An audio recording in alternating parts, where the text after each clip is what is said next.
High, সবার কি অবস্থা? চলো আজ রান্না করতে করতে তোমাদের সাথে নিজের কিছু কথা শেয়ার করি।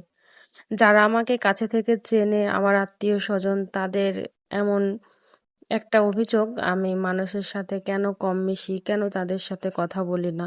কথা বলি না মানে প্রয়োজন ব্যতীত কথা বলি না। তো এর মূল কারণ হচ্ছে আমি আমার শৈশব থেকে অনেক রুলস আর রেস্ট্রিকশনের মধ্যে বড় হয়েছি।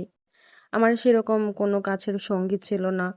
আমাকে হাঁটা চলা, কথা বলা, হাসা সবকিছুতেই একটা সীমার মধ্যে রাখা হয়েছিল। দীর্ঘ 11 বছর আমি এভাবেই কাটিয়েছি, শৈশব পার করে কৈশোর পার করে এসেছি এভাবেই। একজন মানুষ যখন দীর্ঘ এতগুলো বছর বাইরের খোলামেলা পরিবেশ থেকে ডিসকানেক্ট থেকে শুধু বাড়ির মধ্যে নিজেকে নিয়ে থাকে, সে মানুষ তো অবশ্যই একাকিত্বকেই বেছে নেবে, তাই না? আর সেভাবেই নিজের চারপাশের জগৎ তৈরি করবে। আমিও তাই করেছি। তাতে আদৌ কি আমার বিহেভিয়ারের সমস্যা?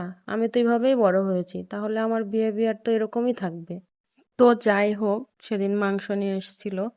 আর আমরা যেহেতু দুজন মানুষ, খুব বেশি তো আর লাগে না, তাই অল্প একটু রান্না করে বাকিটা ফ্রিজে উঠিয়ে রাখলাম। পরে কখন আবার ইচ্ছে হলে তখন রান্না করা যাবে, এবার মানুষজন আত্মীয় স্বজন আসলে বের করা যাবে। আজকে এ পর্যন্ত।